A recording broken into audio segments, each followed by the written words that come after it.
अरे अरे काका, काय म्हणताय, कुठे चाललात? अरे पत्रिका दाखवायला घेऊन चाललोय मुलाची. मुलाचा पगार 1,20,000 रुपये झाला ना. तू अजून 20,000तच जॉब करतोयस का? नाही नाही, पण मी तर ऐकलं तू तर जॉब सोडलास नाही का? मग आता काय करतोयस, म्हणजे आता का थांबलायस? मी का थांबलोय? हा असा प्रश्न विचारणाऱ्यांसाठी ना माझ्याकडे एक चारोळी आहे, ऐकणार का? मीच लिहिली आहे.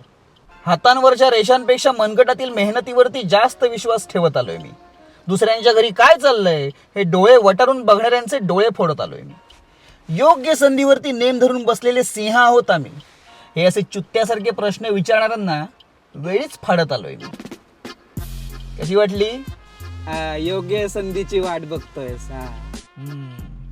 ते एका साईडची काच फुटली आहे बहुतेक तुमच्या चष्म्याची. तुमचा तो 1,20,000 वाला मुलगा आहे ना, त्याला जरा सांगा दुरुस्त करायला. दुसरी बाजू दिसत नाहीये तुम्हाला. जा तुम्ही चालत चालत